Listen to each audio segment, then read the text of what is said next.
Ұл туа алмадың. Біздің әулеттің атын жалғайтын мұрагер бере алмадың.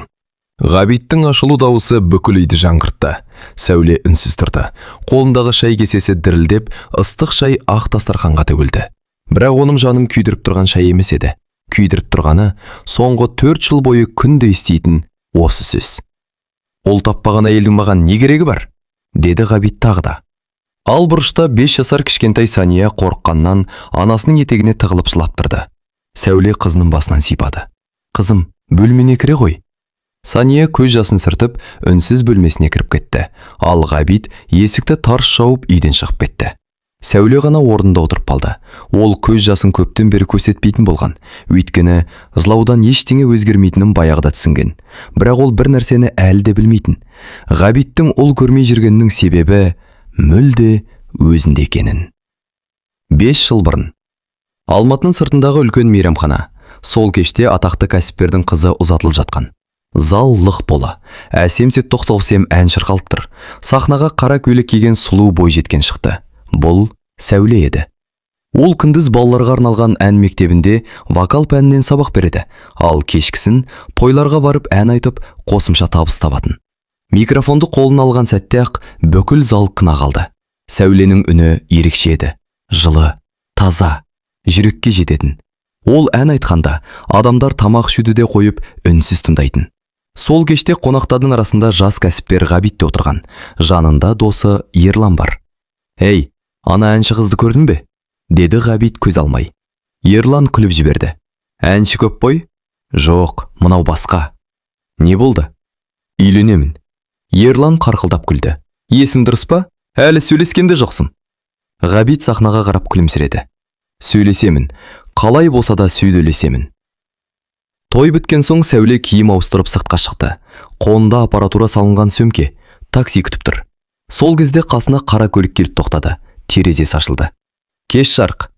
Сәуле бұрылып қарады. «Менің атым Ғабит». Сәуле жай ғана басын изеді. «Мен сізді тыңдадым. Керемет айтасыз екен». «Рахмет». «Үйіңізге апарып тастайын». «Жоқ, рахмет. Такси шақырдым». «Онда ең болмаса кофе ішейік». «Басқа күні». «Телефон нөмірімізді беріңіз». «Кешіріңіз, мен бөтен адамдарға нөмірімді бермеймін». Сәуле күлімсіреп кетіп қалды. Ал Ғабит соңынан ұзақ қарап тұрды. «Осымен тоқтайсың ба?» деді Ерлан. Ғабит басын шайқады. «Жоқ, енді ғана бастадым». Сол күннен кейін Ғабит Сәулені іздей бастады. Қай мейрамханада ән айтатын білді, қай мектепте жұмыс істейтін білді, бірақ ешқашан мазаламайтын. Тек алыстан бақылап жүрді. Кейде гүл қалдырып кететін, кейде тәттілер, кейде жай ғана хат. Даусыңыз адамға үміт сыйлайды. Күлімдегеніңіз өзіңізге жарасады. Бүгінгі әніңіз үшін рахмет. Сәуле алғашында мән берген жоқ, бірақ уақыт өте келе оның әдептілігіне таңғала бастады. Бір күні сабақтан шығып келе жатса, қақпа алдында егде жастағы әйел тұр екен. «Сен Сәуле боласың ба?» «Иә, мен Ғабиттің анасы Күміс боламын». Сәуле сәл ыңғайсызданып қалды. «Балам сен туралы үйде күнде айтады. Сені жақсы көретін сияқты». Сәуле үндемеді. «Егер көңілің болмаса ашық айт, бірақ баламның үмітін үзбей жүре берме». Сәуле күліп жіберді. «Мен ешқандай уәде берген жоқпын». Күміс те жымиып. «Демек, әлі мүмкіндік бар екен», деді. Арада бірнеше ай өтті. Ғабиттің табандылығы Сәуленің жүрегін жібітті. Ол ешқашан дауыс көтермейтін, әрдайым сыйлайтын. Сәуленің жұмысына құрметтен қарайтын. «Әніңді ешқашан тастама» дейтін. «Сен сахнаға жаралған адамсың». Осы сөздер үшін Сәуле оны бұрынғыдан да қатты сыйлай бастады. Көп ұзамай Ғабит ұсыныс жасады. Әдемі кеш, гүлдер, жарық шамдар, домбыраның үні. «Сәуле, маған тұрмысқа шығасың ба?» Сәуле көз жасын сүртіп. «Иә, шығам». Ғабит қуаныштан оны құшағына қысты. Екеуі өздерін әлемдегі ең бақытты адамдардай сезінді. Бірақ сол сәтте оларды алда қандай сынақ күтіп тұрғанын ешқайсысы білген жоқ. Үйлену тойы дүркіреп өтті. Екі жақтың туыстары жиналып, ақ тілектерін жаудырды. Құдалық жоғары деңгейде өтті. Сәуленің ата-анасы қыздарын ақ босағадан шығарып салып, ақ орамал жауып, көздеріне жас алды. Ғабиттің анасы Күміс жаңа түскен келінге ақ батасын берді. «Босағаң берік болсын қарағым. Екеуіңнің бақтарың баянды болсын». Сәуле иіліп сәлем салды. Сол күні бәрі бақыт деді. Жаңа шаңырақта күлкі де, арман да көп болатын. Алғашқы айлар ертегідей өтті. Ғабит Сәулені алақанына салып аялады. Тойларға бірге баратын. Кейде Сәуле ән айтқанда, Ғабит ең алдыңғы үстелде отырып, мақтанышпен қарап отыратын. «Мынау менің әйелім», деп достарына мақтанатын. Сәуле де сондай қамқор жар тапқанына шүкіршілік ететін. Бір күні кешкі шай үстінде Ғабит күлімсіреп: «Білесіңге, менің бір ғана арманым бар», деді. «Қандай?»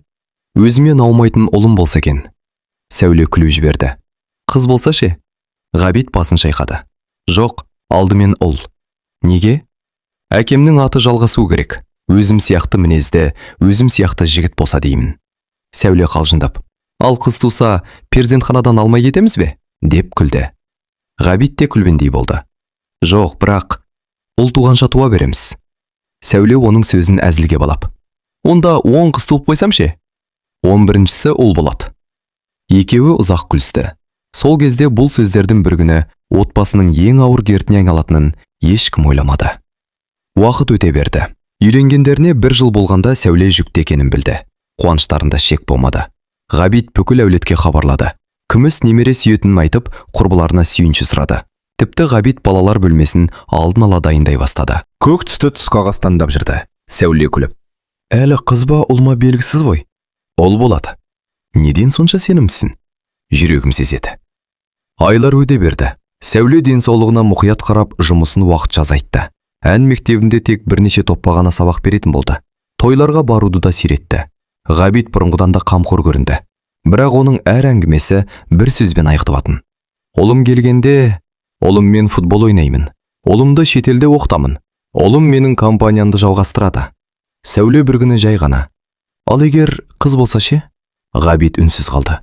Бірнеше секундтан кейін ғана: «Онда келесте ұл болады». Сәуле алғаш рет осы сөзден кейін көңілінің біртүрлі болғанын сезді. Ол баланың жынысынан бұрын аман-есен дүниеге келгенін ғана қалайтын. Бірақ Ғабит үшін ұл мәселесі күн өткен сайын маңызды болып бара жатқандай еді. 9 ай өтті. Көптен күткен күн де келді. Перзентхана алдында Ғабит мазасызданып әрі-бері жүрді. Телефонына қайта-қайта қарап жаңалық күтті. Оның жүрегі қатты соғыттады. Тек ұл болса екен. Тек ұл болса екен деп іштей қайталай берді. Ал дәл сол сәтте босану бөлмесінде өмір мен өлімнің арасында арпалысып жатқан Сәуле күйеуінің ең алдымен баласының емес, өз амандығын тілегенін ғана қалады. Перзентхананың дәлізінде Ғабит тағатсызданып ары-бері жүрді. Қолындағы телефонын қайта-қайта қарап қояды. Есіктің ар жағынан нәрестенің жылаған дауысы естілді. Бірнеше минуттан кейін ақ халатты дәрігер күлімдеп шықты. «Құттықтаймын. Анасы да, сәби де аман». Ғабит бірден орнынан атып тұрды. «Ұл ма?» Дәрігер жымиып: «Жоқ, сүйкімді қыз дүниеге келді». Ғабиттің жүзі бір сәтке өзгеріп кеткендей болды, бірақ ол өзін тез жинап алды. «Ең бастысы аман болсын». Дегенмен даусынан күткен қуаныш сезілмеді. Палатаға кіргенде Сәуле шаршағанына қарамастан күлімсіреп жатты. Қолында көп кішкентай сәби. «Қараш, қандай әдемі». Ғабит қызына үңілді. Қыздың мұрны да, қасы да өзіне таққандай еді. Сәуле күліп: «Өзіңнен аумайды екен». Ғабит баланың маңдайынан сүйді. «Иә, әдемі қыз екен. Есімін қалай қоямыз?» «Сен айт». «Мен Сания деп қойғым келеді». «Жақсы есім екен». Сөйтіп кішкентай қыздың есімі Сания болды. Үйге келген күні қуаныш ерекше болды. Күміс әже немересін құшағына алып, қыз баласы үйдің көркі, бауы берік болсын деп ақ батасын берді. Көрші қолаң, туыстар келіп сүйіншіледі. Сәуленің құрбысы Сабина да гүл көтеріп келді. «Сен ана болғаныңа әлі сене алмай тұрмын» деп күліп құшақтады. Ал Ғабиттің досы Ерлан иығынан қағып: «Әке болдың, құтты болсын». Ғабит жымиып: «Рахмет». Ерлан әзілдеп: «Енді қызың есейгенде сені билетпей қояды». «Әлі ұлым болады», деді Ғабит күліп. Бәрі оны жай әзілге санады. Айлар өте берді. Сания өте сүйкімді болып өсті. Күліп қараса, үйдің іші нұрланып кететін. Ғабит те жұмыстан келе сала қызын көтеріп алып ойнататын. Тіпті кейде «Менің ханшайымым» деп еркелететін. Сәуле мұны көріп қатты қуанатын. Ғабит қызын жанындай жақсы көреді екен деп ойлайтын. Сания 1 жасқа толғанда үлкен дастархан жайылды. Қонақтар жиналды. Күміс әже немересіне алтын сырға сыйлады. Сабина әдемі көйлек әкелді. Балалардың бәрі ойнап жүр. Кештің соңында Ерлан күліп: «Ал енді Санияға әне керек шығар». Ғабит еш ойланбастан: «Әрине, ұлым болғанша тоқтамаймыз». Қонақтар күліп жіберді. Сәуле де күлімсірегенімен ішінде бір белгісіз қобалжу пайда болды. Ғабит бұл сөзді бұрында айтатын, бірақ соңғы кездері оны жиі қайталай бастаған еді. Сол түні Сәуле күйеуіне қарап, «Саған қызым жетпей ме?» Ғабит бірден жауап берді. «Жетеді, бірақ үйдің иесі болатын ұл керек». «Қыз да перзент қой?» «Әрине, бірақ ұлдың орны бөлек». Сәуле үнсіз қалды. Ол бұл әңгімені созғысы келмеді. Өйткені әзірге бәрі жақсы еді. Ғабит қызына мейірімді, отбасы тату болатын. Сәуле уақыт өте келе күйеуінің бұл ойынан өзі-ақ бас тартар деп сенді. Алайда дәл сол сәттен бастап Ғабиттің маған ұл керек деген арманы бірте-бірте талапқа, кейін талаптан кінәлауға айналатын Сәуле әлі білмейтін еді. Сания 3 жасқа толған кезде Сәуле бұрынғы жұмысына толықтай оралды. Ән мектебінде балаларға вокалдан сабақ береді. Демалыс күндері тойларға, мерейтойларға, концерттерге шығып ән айтатын. Бірақ бұрынғыдай емес. Енді оның барлық жұмысын Ғабит өзі басқаратын. Өзін Сәуленің продюсері санайтын. Бір күні Сәуле шкафтың алдында концертке киім таңдап тұр еді. Көк көйлекті қолына алған. Сол кезде Ғабит кіріп келді. «Жоқ, мұнаны кимейсің». «Неге?» «Қызыл көйлек киесің». «Бірақ бүгінгі концертке көк түс жарасып тұр ғой». «Мен қызыл дедім, болды». Сәуле үндемей қызыл көйлекті алды. Концерттен кейін де солай. «Ертең сағат 4-те жолға шығамыз». «Қайда?» «Таразға». «Бірақ менің ертең сабақтарым бар еді». «Сабақты кейін ауыстырасың», келісіп қойдым». Сәуле таңырқап қарады. «Менімен ақылдасқан жоқсың ғой?» Ғабит қабағын түйді. «Садам бәрібір қайда ән айтатын емес пе? Мен білемін қай жерде ақша барын». Сәуле үнсіз қалды. Осындай жағдайлар күн сайын қайталана берді. Ана көйлекті киме, ана әнді айт, ана журналистпен сөйлеспе, мына жүргізушімен көп күлме. Ертең мына қалаға барамыз. Кешке ана үйге қонаққа барамыз. Ғабит ешқашан «Қалай ойлайсың?» немесе «Келісесің бе?» деп сұрамайтын. Барлығы бұйрық сияқты айтылатын. Ғабиттің мінезі негізі жаман адамдық емес еді, бірақ өте ашушаң болатын. Өзі айтқан сөздің орындалғанын қалайтын. Егер бір нәрсе ойындағыдай болмаса, дауысын көтеріп жіберетін. Сәуле кейде іштей ренжитін. Неге менімен ақылдаспайды? Мен де осы отбасының адамымын ғой, деп ойлайтын. Бірақ ешқашан қарсы шықпайтын. Өйткені дауласса, Ғабиттің ашуы одан сайын күшейетінін білетін. Сондықтан үнсіз қалуды үйренді. Бір күні кешке Сәуленің құрбысы Сабина қонаққа келді. Екеуі ас үйде шай ішіп отырған. «Сен соңғы кезде қатты өзгеріп кетіпсің», деді Сабина. «Неге?» «Бұрын өз ойынды ашық айтатын едің, қазір бір түрлі үндемейсің». Сәуле жай ғана жымиды. «Бәрі жақсы». «Шынымен бе?» «Иә». Осы кезде Ғабит сырттан кіріп келді. «Сәуле, ертең таңғы 7-те шығамыз Шымкентке, концертке». «Бірақ...» «Ешқандай бірақ жоқ, дайын бол». Сабина бәрін үнсіз бақылап отырды. Ғабит шығып кеткен соң, ол Сәулеге қарап: «Сенен рұқсат сұрамады ғой?» Сәуле ауыр күрсінді. «Үйреніп кеттім. Бірақ бұл дұрыс емес қой». Сәуле көзін төмен түсірді. Кейде үндемеген тыныш болады. Арада тағы 2 жыл өтті. Сания енді мектепке баратын жасқа жақындап қалған. Бір күні таңертең Сәуле өзін жайсыз сезінді. Тамаққа тәбеті тартпады. Басы айналып кетті. Алғашында шаршаған шығармын деп ойлады, бірақ бірнеше күннен кейін дәріханадан тест сатып алды. Жуынатын бөлмеге кіріп дірілдеген қолмен тест ашты. Бірнеше минуттан кейін 2 анық сызық көрінді. Сәуле көзіне жас алып күлімсіреп жіберді. «Әлхамдулилля, тағы ба сәби». Ол кешке дейін бұл жаңалықты қалай айтатынын ойлап жүрді. Ғабит үйге келгенде Сәуле оның алдына барып: «Саған бір қуанышты жаңалығым бар». «Не болды?» Сәуле қолына жүктілік тестін ұстатты. Ғабит үнсіз қарап тұрды. Бірнеше секундтан кейін ғана жүзіне күлкі үйірілді. Ол Сәулені құшағына қысып: «Осы жолы міндетті түрде ұл болады. Ең бастысы, аман-есен дүниеге келсін», деді Сәуле жай ғана. Бірақ Ғабит оны естімегендей: «Мен сезік тұрмын. Бұл жолы менің ұлым келеді», деп қайта-қайта айта берді. Ал Сәуле күйеуінің қуанышынан көрі дәл осы сөзінен іштей қорқып қалды. Оның көңіліне белгісіз бір алаң кірген еді. Сәуле 2-ші рет жүкті болғанымен өмірінде ештеңе өзгермеді. Таңертең ән мектебіне барып, балаларға вокалдан сабақ береді, кешке тойға шығады. Демалыс күндері концерттерге қатысады. Тіпті кейде бір күнде 2-3 жерге барып ән айтатын. Жүктілігі үлкейген сайын аяқтары сініп бел ауыра бастады. Бірақ ол бәрібір жұмысын тоқтатпады. Бір күні таңертең Сәуле айналдында аяқ киімін әрең киіп отырды. Іші әжептәуір білініп қалған. Сол кезде Ғабит телефонға қарап отырып: Бүгін түсте қаскелеңге шығасың. Кешке Алматыдағы тойға үлгересің. Ертең таңертең Талғарда концерт бар. Сәуле үнсіз тыңдап отырды. Ғабит, мен сәл шаршап жүрмін. Ғабит басын көтерместен. Аз қалды ғой, шыда. Туғаннан кейін демаласың. Ол осы сөзді айтып, қайтадан телефонына үңілді. Ал Сәуле күйеуінің бір ауыз «Қалайсың, шаршаған жоқсың ба?» демалып ал деген сөзін күтті. Бірақ ондай сөзді ести алмады. Күндер өте берді. Ғабит бұрынғысынша барлық концерттердің кестесін өзі жасайтын. Бүгін ана жаққа барасың. Ертең мына жерге шығасың.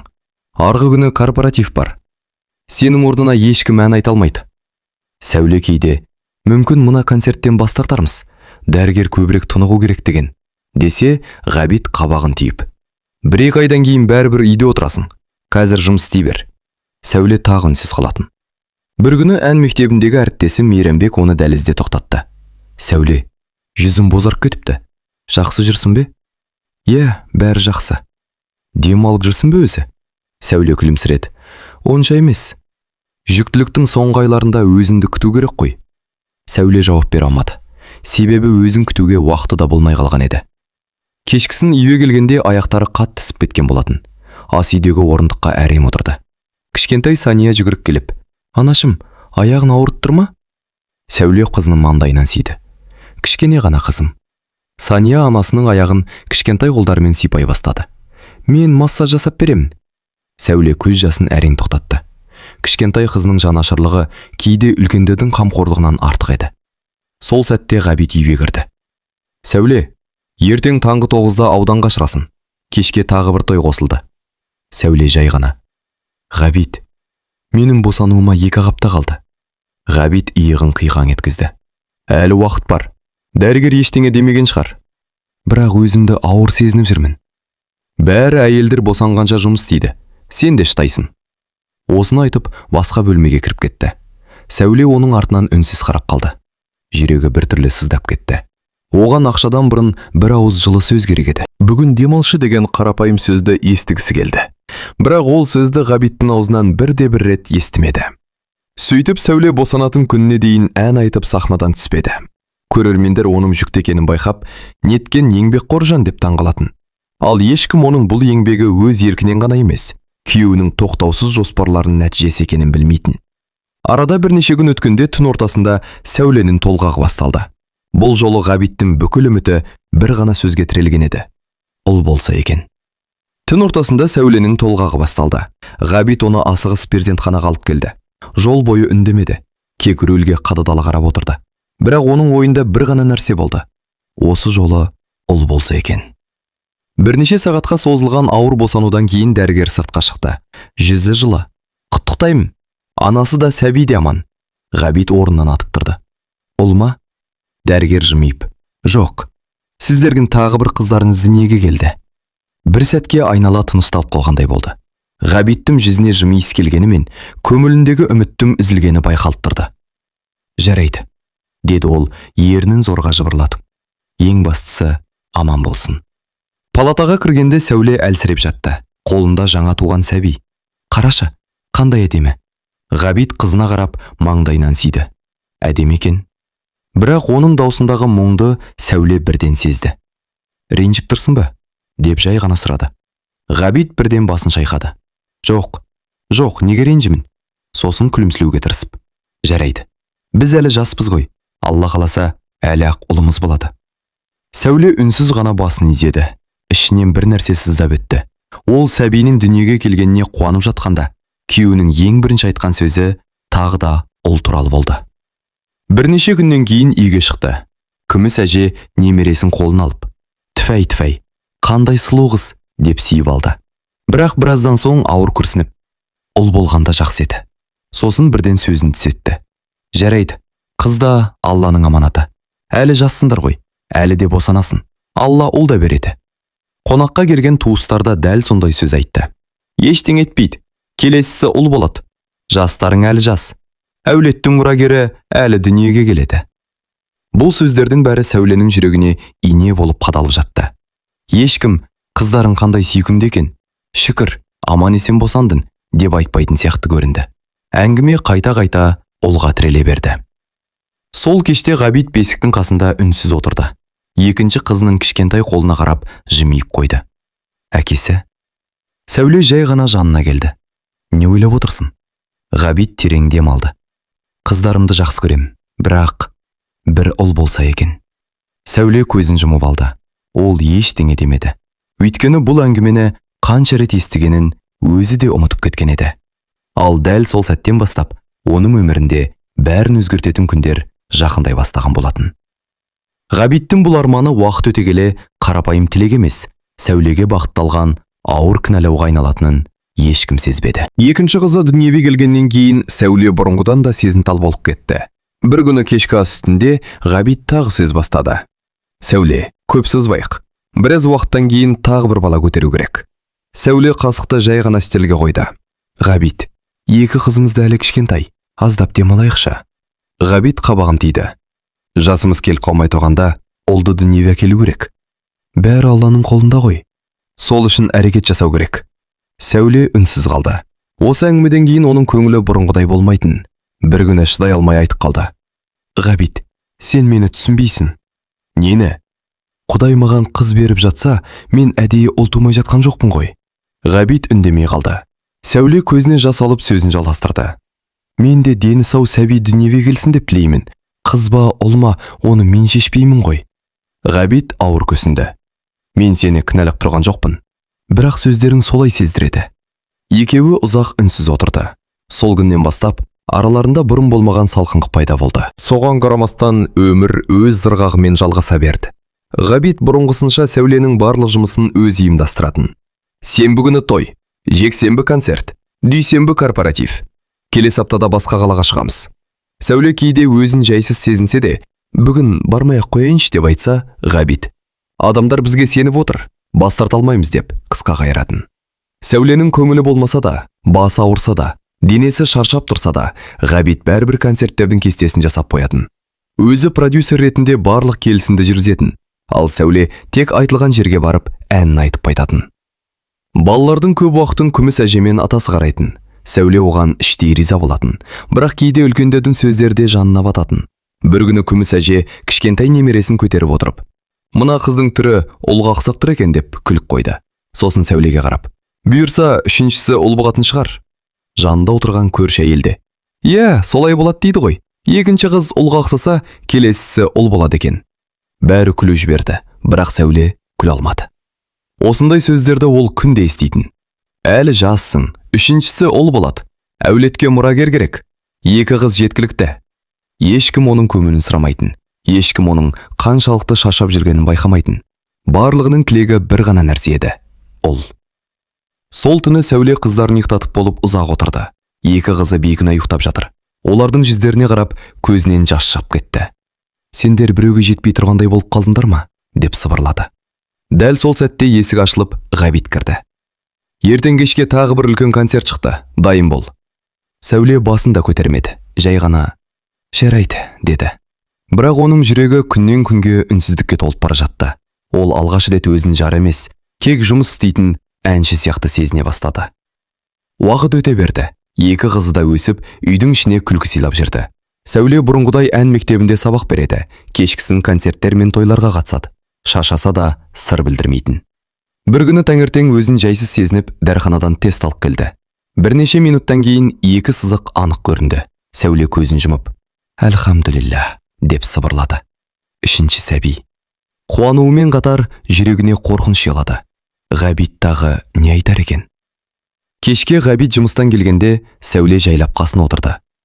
Саған айтар жаңалығым бар. Не болды? Сәуле жымиып жүктілік тестін көрсетті. Ғабиттің жүзі бірден жадырап кетті. Шынымен бе? Иә. Ол қуанып Сәулені құшақтап алды. Осы жолы міндетті түрде ұлым келеді. Сәуле күлімсіреген жоқ, кек баяу ғана. Ғабит, қыз болса да разы болайықшы. Ғабит бірден қабағын тиді. Неге олай дейсің? Өйткені бәрі Алланың қалауымен болады. Жоқ, бұл жолы ұл болады. Ал егер тағы қыз болса ше? Ғабиттің жүзі қатайып кетті. Онда тағы босанасың. Сәуле үнсіз қарап қалды. Не дедің? Ұл туғанша босанасың. Қанша қыз тусаң да, маған ұл керек. Бұл менің талабым. Сәуленің көздеріне жас келді. Сонда мен саған тек ұл туып беру үшін ғана керекпін бе? Олай айтпа. Онда неге менің денсаулығымды, жағдайымды ойламайсың? Ғабит дауысын көтере бастады. Мен әулеттің мұрагерін сұрап отамын. Ал мен адаммын, Ғабит. Мен де шаршаймын, мен де ауырамын. Мен ұлды әдейі дүниеге әкелмей жүрген жоқпын ғой. Екеуінің арасында алғаш рет мұндай ауыр сөздер айтылды. Ғабит ашуланып орнынан тұрды. Сен түсінгің келмейді. Жоқ, түсінбейтін сен. Құдай маған қыз берсе, мен не істеймін? Қолымнан келсе саған ұлды да, қызды да қатар туып берер едім. Бірақ бәрі Алланың жазуы емес пе? Ғабит үндемей қалды. Бірақ жүзіндегі реніш кетпеді. Ол есікті қатты жауып, сыртқа шығып кетті. Сәуле диванға отырып қалды. Көз жасын тоқтата алмады. Осы сәтте үлкен қызы Сания келіп, «Анашым, жылап отырсың ба?» Сәуле дереу көз жасын сүртіп, «Жоқ, қызым, шаршап қалдым». Сания анасын құшақтап, «Біз сені жақсы көреміз. Мен де, сіңлім де». Сәуле қызын бауырына қысып үнсіз жылады. Кішкентай қызының сол бір сөзі оның жаралы жүрегіне жұбаныш болғандай еді. Ал Ғабит болса, сыртта жалғыз өзі отырып, бәрібір бір ғана ойдан арыла алмады. Маған ұл керек. Бұл ой енді оның арман емес, өмірінің басты талабы болып кеткен еді. Үшінші жүктілікте оңай өткен жоқ. Екі қызының күтімі, ән мектебіндегі сабақтар, концерттер, тойлар. Бәрі бұрынғыдай жалғаса берді. Сәуле кейде таңғы 7-ден түнгі 12-ге дейін үйдің бетін көрмейтін. Бір күні ән мектебіндегі әріптесі Қанат Сәулені сырттай бақылап жүріп, «Сәуле, сенің өңің қашып кетіпті. Дәрігер демалу керек деген жоқ па?» деп сұрады. Сәуле жымиып, «Деген? Онда неге жұмыс істеп жүрсің?»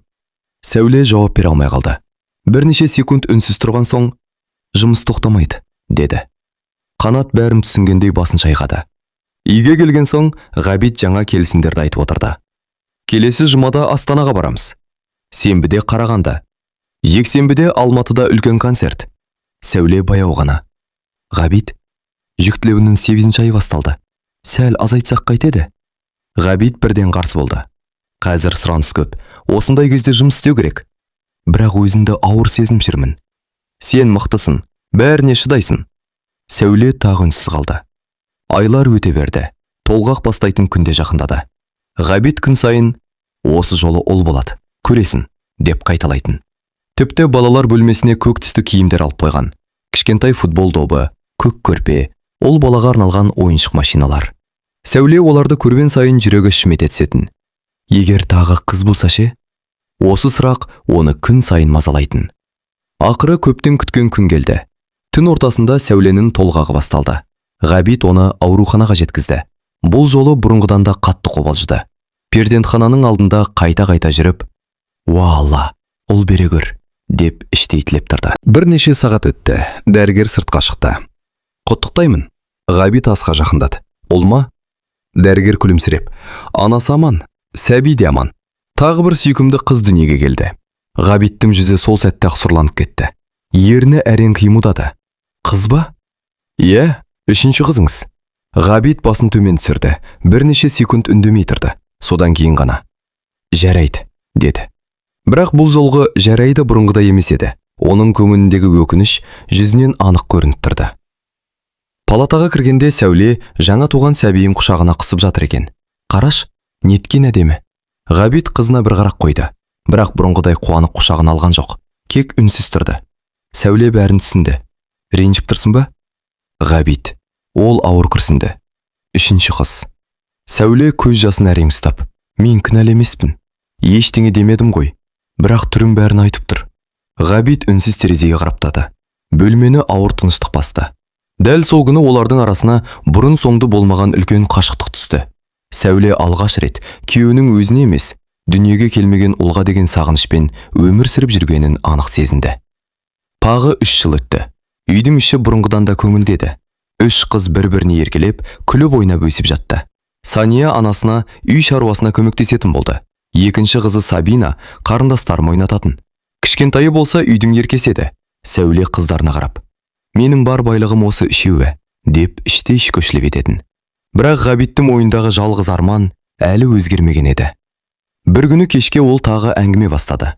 «Сәуле, тағы бір бала сүйейік». Сәуле ұзақ үнсіз отырды. «Ғабит, 3 қызымыз бар. Денсаулығым да бұрынғыдай емес. Мүмкін осы балаларымызды жеткізейікші.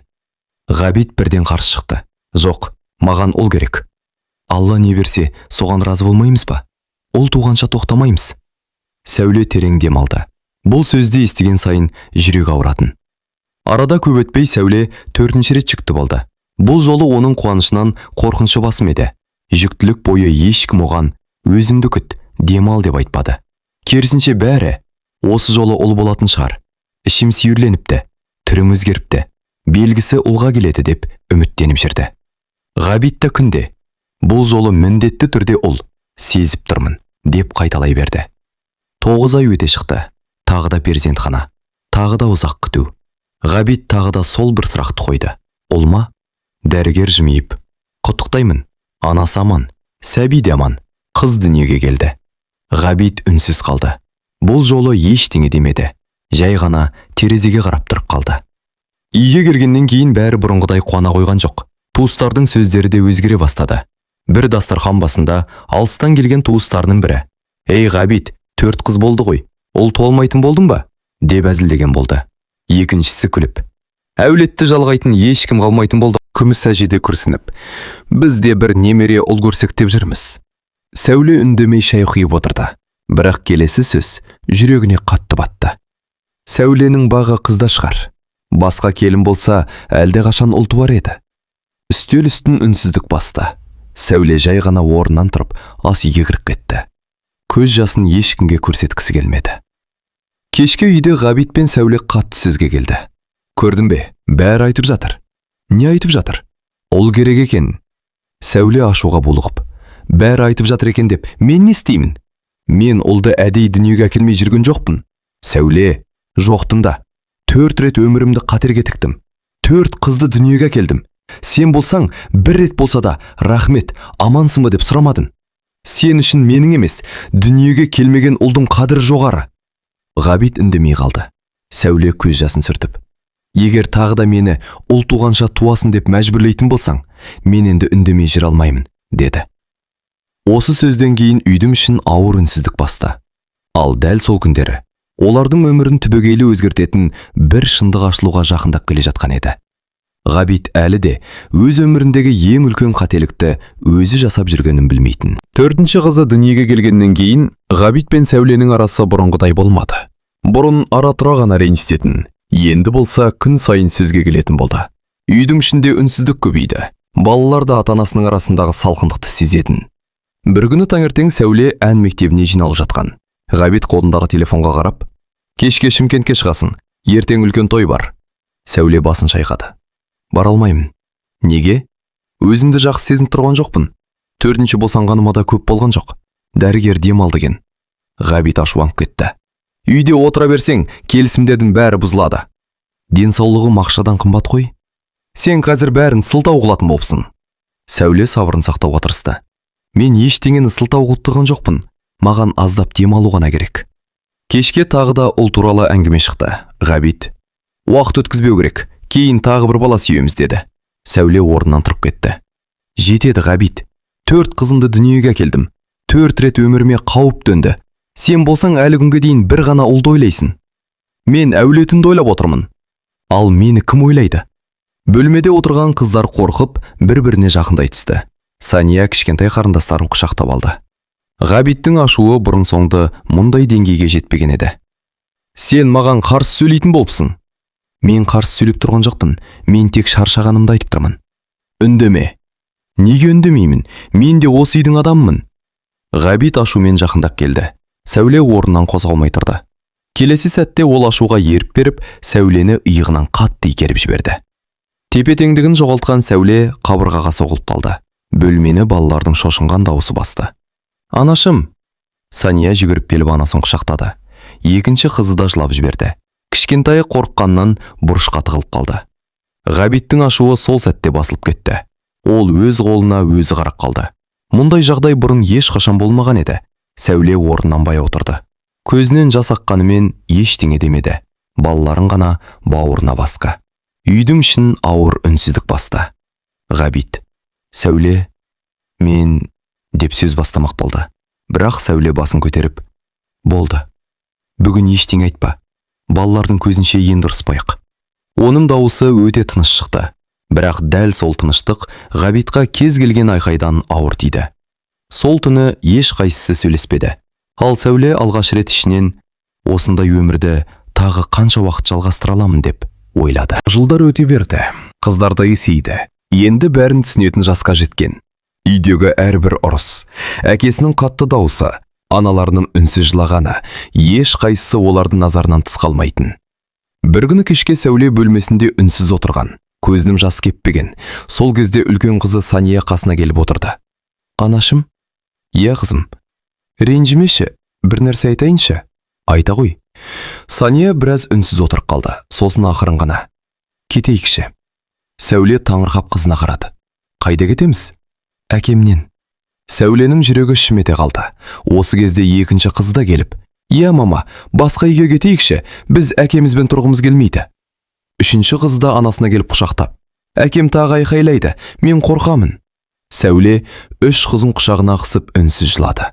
Балаларының аузынан мұндай сөзді естимін деп ешқашан ойламаған еді. Бірақ өмір бұрынғы қалпымен жалғаса берді. Ғабит ештеңе өзгермегендей жүретін. Бір күні кешке тағы да, «Жинал, бір сағаттан кейін тойға шығамыз» деді. Сәуле шашап отырған. Таңнан бері қызуы көтеріліп, денесі сырқырап тұрған. «Ғабит, бүгін өзімді өте нашар сезініп тұрмын. Басқа әнші жіберейікші». Ғабит қабағын түйді. «Жоқ, келісім жасалған, барасың». «Менің қызуым бар. Дәрі ішесің, басылады. Жинал». «Бірақ...» «Ешқандай бірақ жоқ». Сол кезде Сания шыдай алмай қалды. «Әке, анам ауырып тұр ғой, бармасыншы». Ғабит қызына қарап, «Үлкендердің әңгімесіне араласпа». «Бірақ анам жылап жүр». Ғабит үнсіз қалды. Бірақ бәрібір шешімін өзгертпеді. «Әжем келеді. Балаларды тастайсыңдар. Концертке барамыз». Көп ұзамай күміс әже келді. «Балаларды қалдыра сал, біз қараймыз». Ғабит асықтырып, «Уақыт жоқ, жүр». Сәуле қыздарына қарап тұрды. Екінші қызы жүгіріп келіп қолынан ұстап алды. «Мама, бармашы, бүгін бізбен қалшы». Сәуле қызын құшақтап, «Кешір қызым», деп сыбырлады. Ол тағы да амалсыз көлікке отырды. Жол бойы екеуі бір ауыз сөз сөйлеспеді. Ғабит алға қарап көлік айдап келеді. Ал Сәуле терезеден сыртқа үнсіз қарап отыр. Ішінде ешқандай өкпе де, реніште қалған жоқ сияқты. Кек бос кеңістік қана. Бір кезде Ғабит, «Дауысыңды сақта, бүгін маңызды концерт», деді. Сәуле жай ғана, «Жақсы», деп жауап берді. Бұрын мұндай сөздерге ренжитін, жылап алатын, өз ойын дәлелдеуге тырысатын, ал қазір ештеңеге шамасы қалмаған еді. Ғабит мұны сабыр деп ойлады. Бірақ шын мәнінде Сәуленің ішіндегі сезімдер біртіндеп сөніп бара жатқан болатын. Ол күйеуінен мейірім күтуді қойған еді. Тек қыздардың амандығын ойлайтын болды. Ал дәл сол күндері оның өмірін түбегейлі өзгертетін бір кездесуге аз ғана уақыт қалғанын екеуі де әлі білмейтін. Күздің суық күн еді. Сәуле таңертеңнен бері өзін өте нашар сезінді. Денесі қызып, бас айналып тұрды. Тіпті төсектен тұрудың өзі қиын болды. Қыздары жанына келіп, «Анашым, дәрі іштің бе?» деп алаңдап жүрді. Сания маңдайына дымқыл орамал қойып, «Бүгін ешқайда бармаңызшы, мама», деді. Сәуле әлсіз ғана күлімсіреді. «Иншалла, бармаймын қызым». Кешке қарай Ғабит үйге асығыс кірді. «Сәуле, дайындал. Бір сағаттан кейін мерейтойға шығамыз». Сәуле әрең басын көтерді. «Мен бара алмаймын». «Неге?» «Көріп тұрсың ғой, қызуым көтеріліп тұр. Аяғыммен әрең жүрмін».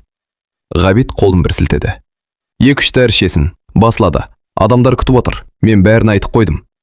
Сәуле көзіне жас алып, «Ғабит, мен шынымен ауырып тұрмын. Тіпті аяғыммен дұрыс жүре алмаймын. Өтінемін. Бүгін бармай-ақ қояйыншы». Ғабиттің дауысы қатайып кетті. «Жоқ, болмайды. Сенің орныңа ешкім шықпайды». Сәуле бұл жолы орнынан да тұрған жоқ. Баяу ғана, «Бармаймын», деді. Ғабит ашуланып, «Не дедің?» «Бармаймын. Менің денсаулығым жоқ». Ғабит дауысын көтерді. «Мен адамдарға уәде бердім. Ал мен өз денемнің хәлін сезіп тұрмын. Бір күн шыда». Сәуле көз жасын сүртіп, «Мен қанша жыл шыдадым, Ғабит. Бір күн емес, бір жыл емес, жылдар бойы шыдадым». Үйдің ішіне қыздар жүгіріп келді. «Әке, айқайламаңызшы. Анам ауырып тұр». Кішкентайлары жылап жіберді. Сания анасын құшақтап алды. «Мама, тұрмаңызшы». Ғабит тағы да, «Тұр, кейін!» деп айқайлады. Сол сәтте Сәуле алғаш рет орнынан тұрып, бар даусымен айқай салды. Жетеді! Үй іші тып-тыныш болып қалды. Ғабит та үнсіз қалды. Сәуле көз жасына ерік беріп сөйледі. Жетеді, Ғабит. Мен осы күнге дейін үндемедім. Сен не десең де шыдадым. Ол керек дедің, үндемедім. Жұмыс істе дедің, істедім. Ауырсам да сахнаға шықтым. 4 баланы дүниеге әкелдім. Бірақ сен бір рет болса да менің жағдайымды ойламадым. Ол еңіреп жылап жіберді. Болды. Мен енді шыдай алмаймын. Балалар да қосылып жылады. Сәуле сөзін жалғастырды. Мен ажырасамын. Естіп тұрсың ба? Мен кетемін. Осы уақытқа дейін қыздарым үшін шыдадым. Бірақ енді болмайды. Мен адаммын. Менің де жаным бар. Менің де жүрегім ауырады. Бүгін мен аяғыммен жүре алмай тұрмын. Ал сен үшін бәрібір концерт маңызды. Менен бұрын адамдар маңызды. Ғабит өмірінде алғаш рет не айтарын білмей қалды. Ол үнсіз тұрды. Ал бөлменің ортасында 4 қызы анасын құшақтап бірге жылап тұрды. Сол көрініс Ғабиттің жүрегіне алғаш рет ауыр соққы болып тиді. Бірақ ол әлі де бұл оқиғаның оның өмірін түбегейлі өзгертетін бастама екенін түсінбеген еді. Сол күнгі үлкен жанжалдан кейін үйдің ішінде ауыр тыныштық орнады. Бірнеше күн бойы Ғабит пен Сәуле бір-бірімен дұрыс сөйлеспеді. Тек балалардың қамын ғана ойлап жүрді. Сәуле сол күндері бір шешімге келген еді. Ол енді бұрынғы өміріне қайта оралмайтынын анық түсінді. Бір кеште қыздар ұйықтаған соң Сәуле ас үйге келді. Ғабит үнсіз шай ішіп отыр екен. Сәуле сабырмен сөйледі. Ғабит, біз осылай өмір сүре алмаймыз. Ғабит үндемеді. Мен шешім қабылдадым. Ажырасайық. Бөлінейік. Үйді де бөлісейік. Мен өз үлесімді аламын. Өз күнімді өзім көремін. Өз жолымды табамын. Ғабит ұзақ уақыт үнсіз отырды. Сосын жай ғана. Егер шешімің осы болса, мен қарсы емеспін. Осы қысқа жауап Сәуленің жүрегін одан сайын ауыртты. Ол ең болмаса, қалшы, балалар үшін бірге қалайық, кешір деген бір ауыз сөз күтті. Бірақ ондай сөз айтылмады. Бірнеше аптадан кейін олар заң бойынша ажырасу рәсімінен өтті. Сотта, құжаттар да көпке созылған жоқ. Екеуі ортақ келісіммен некелерін бұзды. Ғабит кешірім сұрамады. Қайта қосылайық демеді. Балалар үшін бірге қалайық деп те айтпады. Сәуле де ештеңе сұрамады. Барлығы үнсіз аяқталды. Ортақ үй сатылды. Түскен ақшаны екеуі тең бөлісті. Сәуле өзіне тиесілі қаражатты алып, жаңа өмір бастауға бел буды. Қыздарының ішінен кенжесі Сабина анасымен бірге қалды. Қалған қыздар біраз уақыт әкесінің жанында қалуға келісті. Бұл шешім оңай болған жоқ. Бірақ сол кездегі жағдай мен балалардың оқуына байланысты осылай уағдаласты. Сәуле олармен үнемі байланыста болуға уәде берді. Көп ұзамай Сәуле кішкентай Сабинаны ертіп Астанаға көшіп кетті. Ол жақта ақшасы жететін шағын ғана 2 бөлмелі пәтер сатып алды. Сән салтанаты жоқ, бірақ өзінікі. Есігін ешкім тарс жаппайтын, ешкім айқайламайтын, ешкім бұйрық бермейтін. Сол кішкентай пәтер Сәуле үшін еркіндіктің символына айналды. Ол кезде Сабина небәрі 2 жаста еді. Кішкентай қызы жаңа үйдің ішінде жүгіріп жүріп, «Мама, бұл біздің үй ме?» деп сұрады. Сәуле қызын құшағына алды. «Иә, қызым, бұл біздің үй». Сабина мәз болып қол шапалақтады. Ал Сәуле керезеден Астананың аспанына қарап көзіне жас алды. Бұл жолы ол қайғыдан емес, үміттен туған жас еді. Өзіне өзі сыбырлап, «Енді ешкімге сүйенбеймін. Енді өз аяғымнан нұқтырамын. Қызымды да ешкімге мұқтаж етпей өсіремін. Алла қаласа бәрім қайта бастаймын», деп жаңа өмірге алғашқы қадам басты. Бірақ ол кезде Сәуле әлі бір маңызды шындықты білмейтін еді. Ал Ғабит болса, бірнеше жылдан кейін өзінің өміріндегі ең үлкен қателіктің салдарын өте ауыр сезінетін күннің жақындап қалғанын әлі аңғармаған болатын. Ажырасқаннан кейін бірнеше жыл өтті. Сәуле Астанадағы жаңа өміріне біртіндеп үйреніп кетті. Алғашқы айлар өте ауыр болды, бірақ уақыт өте келе жүрегіндегі жарада ақандар жазыла бастады. Бір күні бұрынғы таныстарының бірі телефон соқты. «Сәуле, естідің бе?» «Нені?» «Ғабит қайта үйленіпті». Сәуле үнсіз қалды. Бірнеше секундтан кейін ғана, жай ғана, «Иә ма?» «Иә, жақында ғана үйленген екен». Телефонды қойған соң Сәуле ұзақ ойланып отырды. Бірақ жүрегінде бұрынғыдай өкпе де, қызғаныш та болған жоқ. Ол терезеге қарап күлімсіреп, «Бақытты болсын. Мүмкін жаңа жары оған ұл сыйлайтын шығар. Мүмкін солай бақытты болатын шығар», деп іштей тілек тіледі. Өйткені тұрмыста жүрген жылдарының бәрінде Ғабиттің ең үлкен арманы бір ғана нәрсе болғанын жақсы білетін. Ұлым болса екен. Сәуле өткенді қайта қазбалағысы келмеді. Әркім өз тағдырын өзі сүретінін түсінді. Кішкентай Сабина да өсіп қалған еді. Сәуле қызын балабақшаға берді. Алғашқы күні қызы қолын жібермей: «Мама, тез келесің бе?» деп сұрады. «Әрине қызым, мен міндетті түрде келемін». Қызы балабақшаға кірген соң Сәуле көлігінде біраз отырып қалды. Бұл оның жаңа өмірінің тағы бір баспалдағы еді. Енді оның өзіне көбірек уақыт пайда болды. Сәуле қайтадан шығармашылыққа кірісті. Жаңа әндер жаздырды, клип түсірді, жеке концерттерге шақырыла бастады. Әлеуметтік желілерде белсенді болды. Көрермендері де көбейе түсті. Бұл жолы ешкім оған «Мына көйлекті ки, ана жаққа барасың, бүгін міндетті түрде концертке шығасың» деп бұйрық бермейтін. Қайда баратынын, қай әнді айтатынын, қашан демалатынын бәрін өзі шешетін. Осы еркіндік оған бұрын сезілмеген тыныштық сыйлады. Тапқан табысының бәрін Сәуле босқа жұмсамады. Арнайы есеп шот ашып, ай сайын ақша жинай бастады. Бір күні күнделігінің алғашқы бетіне үлкен әріптермен жазып қойды: 4 қызымның әрқайсының өз баспанасы болуы керек. Бұл оның өміріндегі ең үлкен мақсатына айналды. Өзіне: «Мен қыздарыма ешкімге жалтақтамайтын өмір сыйлаймын. Олар білімді болады, еңбекқор болады, өз аяқтарымен нық тұрады» деп уәде берді. Демалыс сайын үлкен қыздары анасын көруге келетін. Үй іші қайтадан күлкіге толатын. 4 қыз бір дастархан басына жиналғанда Сәуле өзін әлемдегі ең бақытты ана сезінетін. Бір күні кешкі шай үстінде Сания анасына қарап: «Мама, біз сені мақтан тұтамыз. Сен ешқашан берілмедің». Сәуленің көзіне еріксіз жас келді. Ол қыздарының қолынан ұстап: «Мен бәрін сендер үшін жасап жүрмін. Бір күні әрқайсының өз үйлерің болады. Сендер ешқашан қиындыққа мойымайтын қыздар болып өсесіңдер. Менің ең үлкен байлығым да, бақытым да сендерсіңдер» деді. Сол сәтте Сәуле алғаш рет өзінің өмірі арада 7 жыл өтті. Сәуленің өмірі мүлде өзгеріп кеткен еді. Кенже қызы Сабина 5 жасқа толды. Балабақшадағы ең белсенді балалардың бірі болды. Ән айтқанда анасына тартыпты. Үйдің ішінде кішкентай концерт қойып, қолына ойыншық микрофон ұстап ән салатын. Сәуле күліп: «Менің кішкентай әншім» деп маңдайынан сүйетін. Үлкен қыздарда бой жетіп қалған. Сания университетке түсті. Екінші қызы мектептің жоғары сыныптарында оқиды. Үшінші қызы да өнерге қызығып жүр. Төртеуі де анасын мақтан тұтатын. «Біздің анамыз өте күшті әйел» деп құрбыларына айтып жүретін. Сәуленің де шығармашылығы жақсы жүріп жатты. Жаңа әндері жарық көрді. Клиптері көрерменге ұнай бастады. Әртүрлі қалалардан концерттерге шақырулар көбейді. Бірақ бұрынғыдай емес. Енді ол қай концертке баратынын өзі таңдайтын. Шаршаса демалатын, ауырса жұмысын кейінге қалдыратын. Өз өмірінің қожайыны болғанына шүкіршілік ететін. Бір күні қайырымдылық кешіне шақырту алды. Кешке көптеген кәсіпкерлер, өнер адамдары, қоғам қайраткерлері жиналды. Сәуле сол кеште бірнеше ән орындады. Концерт аяқталған соң қонақтармен амандасып тұрған кезде қасына орта жастағы сымбатты ер адам келді. «Кеш жарық, сіз Сәуле ханымсыз ғой?» «Иә». «Менің атым Мейрамбек, кәсіпкермін. Бүгінгі әндеріңіз қатты ұнады». Сәуле сыпайы жымиып: «Көп рахмет. Шынымды айтсам, сізді бұрыннан сырттай танитынмын. Бірақ бүгін алғаш рет жүзбе-жүз сөйлесіп тұрмын». Екеуі бірнеше минут қана әңгімелесті.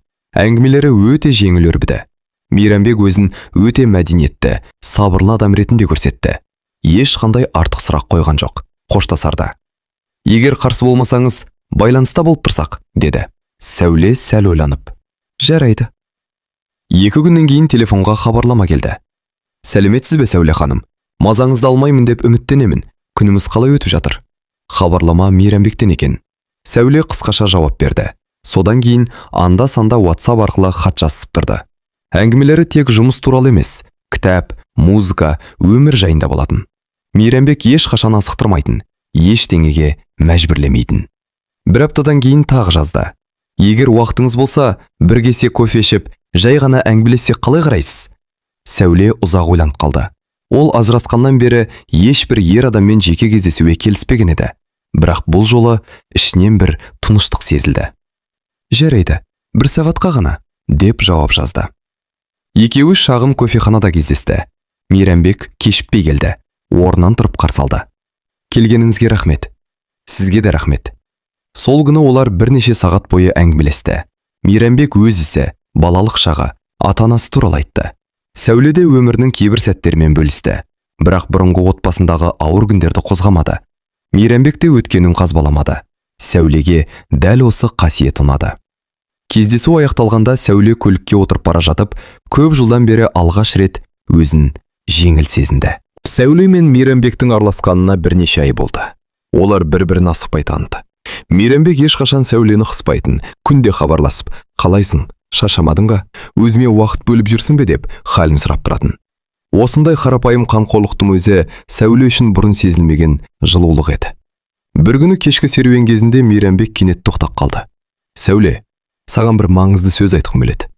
Сәуле оған қарады. Айта бер. Мен сені жақсы көремін. Сенмен бірге өмір сүргім келеді. Маған тұрмысқа шығасың ба? Сәуле бірден жауап бере алмады. Ұзақ үнсіз тұрды. Сосын баяу ғана. Мейрамбек, сен бәрін жақсылап ойландың ба? Әрине. Мен ажырасқан әйелмін. 4 қызым бар. Сен болсаң бұрын үйленбегенсің. Ертең әке-шешең не дейді? Туған туыстарың қалай қабылдайды? Мен сенің өміріңе қиындық әкелгім келмейді. Мейрамбек жымиып Сәуленің қолынан ұстады. Менің таңдауым сен, басқалардың таңдауы емес. Маған сенің өткенің емес, бүгінгі адам болғаны маңызды. Сенің қыздарың болса, олар маған бөтен болмайды. Мен оларды өз қыздарындай сыйлап, қамқор болуға тырысамын. Бұл саған беретін уәдем. Сәуленің көзіне жас келді. Ол көп жылдан бері дәл осындай сөз естімеген еді. Мейрамбек ата-анасымен де ашық сөйлесті. Алғашында олар таң қалды. Балам, ол кісінің 4 қызы бар екен, деп ойларын жасырмады. Мейрамбек сабырмен. Мен оның өткен өміріне емес, өзіне ғашық болдым. Сәуле адал, еңбекқор, мейірімді жан. Мен бақытты болсам, сіздер де мені қолдайсыздар деп сенемін. Уақыт өте келе, ата-анасы да ұлының шешімін қабылдады. Сәулемен танысып, оның адамгершілігін көрген соң жылы қабақ танытты. Көп ұзамай шағын ғана неке қию рәсім өтті. Сәуле сән-салтанат емес, тыныштықты таңдады. Қыздар да қуанып жүрді. Әсіресе кішкентай Сабина Мейрамбектің қолынан түспейтін. Аға, жоқ, әке дей берсем бола ма? Деп қысылып сұрады. Мейрамбек күлімсіреп серлеп отырып. Егер өзінің жүрегің қаласа, мен үшін бұл үлкен бақыт болады деді. Сабина жүгіріп келіп, оны құшақтап алды. Сәуле осы көріністі көріп, көз жасын сүртті. Бұл жолы жүрегі қорқыныштан емес, қуаныштан елжіреді. Жаңа шаңырақта ешкім дауыс көтермейтін, ешкім бұйрық бермейтін. Кешкі асты бәрі бірге ішетін. Мейрамбек қыздардың сабағын сұрап, демалыс күндері бірге серуендеуге алып шығатын. Сәуле кейде осының бәрі түс сияқты көрінетін. Бір күні бұрынғы таныстары хабарласты. Сәуле, естідің бе? Не болыпты? Ғабиттің әйелі ұл босаныпты. Сәуле үнсіз тыңдап тұрды. Телефонды қойған соң жай ғана күлімсіреді. Шүкір, арманы орындалыпты. Бақытты болсын. Ол бұл хабарды ешқандай өкінішсіз қабылдады. Керісінше, іштей. Әркім өз бақытымен өмір сүрсін.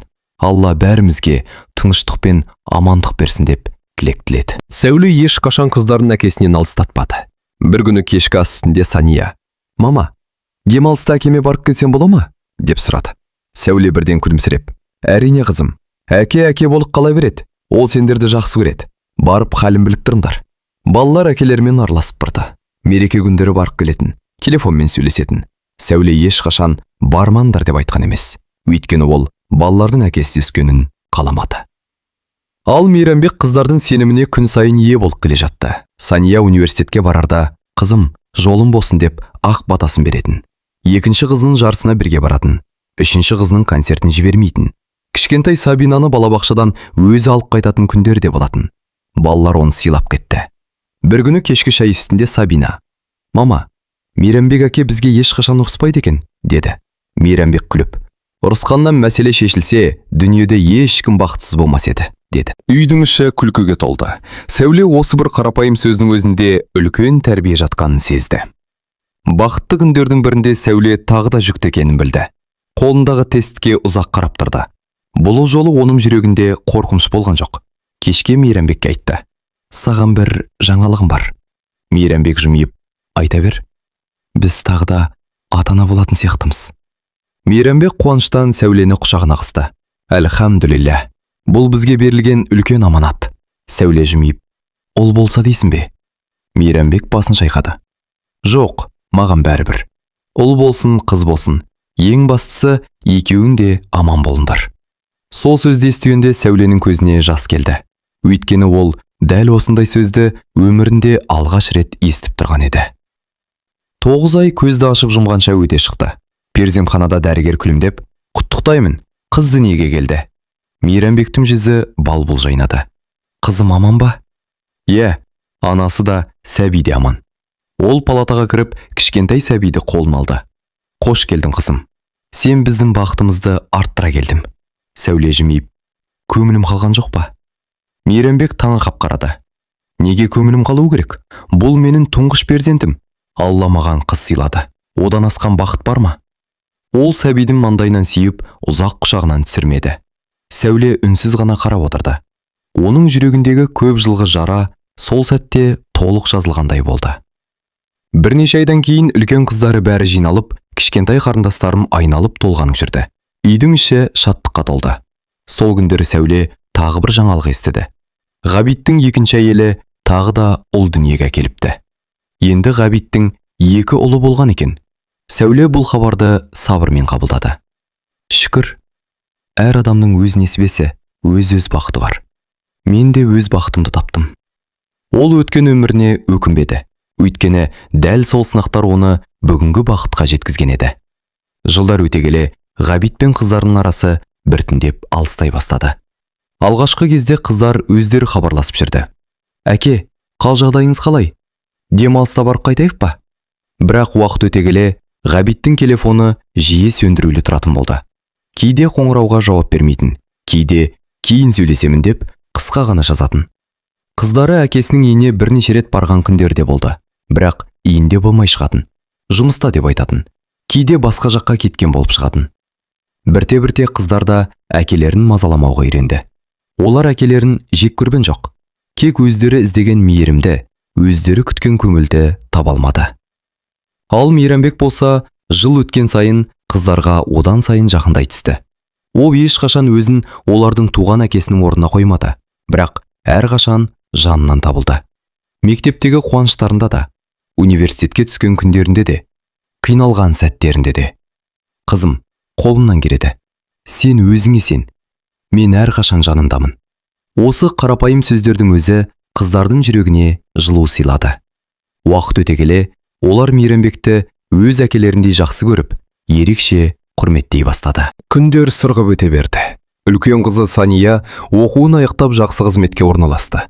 Бір күні ол анасына келіп, «Мама, сізге бір жаңалығым бар». «Не болды, қызым?» Маған сөз салды.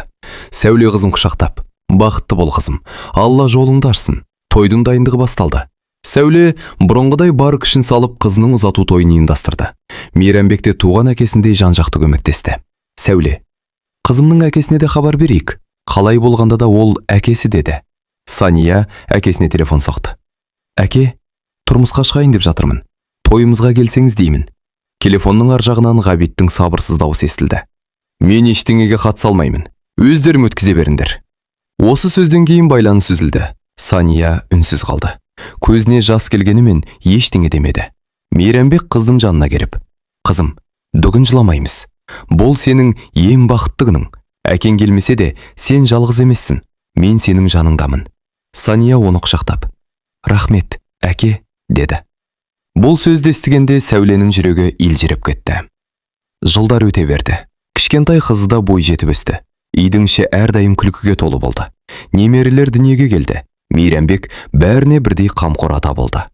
Сәуле бір күні аулада немерелерінің асыр салып ойнап жүргеніне қарап отырып, «Өмір адамды қанша сынаса да, бір күні бәрібір өз бақытыңды жолықтырады екен» деді. Мейрамбек оның қолынан ұстап, «Бақыт кейде кеш келеді. Бірақ келген соң, оның қадірін бұрынғыдан да жақсы түсінесің». Сәуле күлімсіреді. Өткен өміріне өкпесі қалған жоқ. Өйткені әр сынақ оны бүгінгі бақытына алып келген еді. Әр адамның өз тағдыры, өз жолы бар. Кейде адам бақытын бірден таппайды, бірақ сабыр етіп, алға қарай қадам басса, өмір міндетті түрде өз сыйын береді. Бұл ойдан құрастырылған көркем әңгіме. Алайда өмірде кездесетін түрлі тағдырлардан шабыт алып жазылды. Кейіпкерлердің есімдері мен кейбір оқиғалар көркем шығарма талабына сай өзгертілген. Егер әңгіме ұнаса, арнама тіркеліп, лайк басып, пікір қалдыруды ұмытпаңыздар. пікірге? Қай қаладан көріп отырсыз? Жасыңыз қаншада? Қанша балаңыз бар? Жауаптарыңызды қуана оқимын. Рахмет.